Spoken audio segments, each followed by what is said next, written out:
Deal में हुआ क्या? डील के अंतर्गत तय हुआ कि जिस अमेरिका के द्वारा अभी भारतीय उत्पादों पर तकरीबन 50% टैरिफ लगाया हुआ था, वो घटकर 18% हो गया।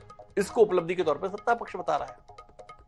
इस 50% में 25% तो पेनल्टी के तौर पर था। 25% पेनल्टी डोनाल्ड ट्रंप ने इसलिए लगाई थी कि भारत रशिया से तेल खरीदता है, ऑयल, और इस ऑयल से जो पैसा रशिया को मिलता है उससे यूक्रेन के युद्ध में उसे मदद मिलती है, और यह भारत ठीक नहीं कर रहा है। यह ट्रंप की दलील थी।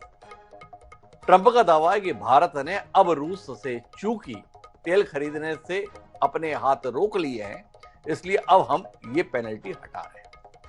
जहां तक 25% टैरिफ लगाया हुआ था, क्योंकि अब म्यूचुअली हमारी परस्पर सहमति बन गई है, भारत में अमेरिका से जो उत्पाद आएंगे, खासतौर पर कृषि उत्पाद आएंगे, उन पर 0 टैरिफ रहेगा। तो अब हम भी अपने टैरिफ को कम कर रहे हैं और 25% की जगह 18 कर रहे हैं। इसी को सत्ता पक्ष अपनी उपलब्धि के तौर पर बता रहा है कि देखो, हमने अमेरिका को राजी कर लिया टैरिफ घटाने के लिए। एक चार्ट भी व्हाट्सएप के माध्यम से, ट्वीट के माध्यम से साझा किया जा रहा है, जिसमें बताया जा रहा है कि हमारे पड़ोसी देश, चाहे बांग्लादेश हो, चाहे वो पाकिस्तान हो, या अन्य महत्वपूर्ण जो देश हैं, उन पर टैरिफ ज्यादा है, वहीं भारत के साथ में जो समझौता हुआ है उसमें टैरिफ कम है। पर दूसरी ओर विपक्ष कह रहा है कि टैरिफ 50 से 18 नहीं हुआ है।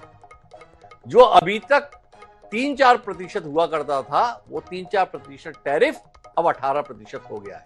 इसका सीधा अर्थ है कि साल भर पहले जो भारतीय उत्पाद अमेरिका में सस्ती दर पर उपलब्ध थे, उन पर जब 18% अब टैक्स लगेगा टैरिफ के तहत, तो वो उत्पाद महंगे हो जाएंगे।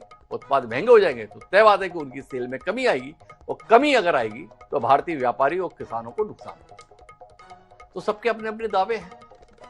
तो इन दावों को समझने की आज हम कोशिश इस कार्यक्रम में करेंगे। समझेंगे कि ये डील वाकई देश हित की दृष्टि से एक ऐतिहासिक कदम है, या विश्व पटल पर अपनी उपस्थिति बनाए रखने के लिए एक समझौता है, जिसके माध्यम से हमने अपने कुछ हितों को तिलांजलि दी। विषय बड़ा गंभीर है, जटिल है। कोशिश करेंगे कि इसे सरलता के साथ हम अपने दर्शकों तक पहुंचा सकें।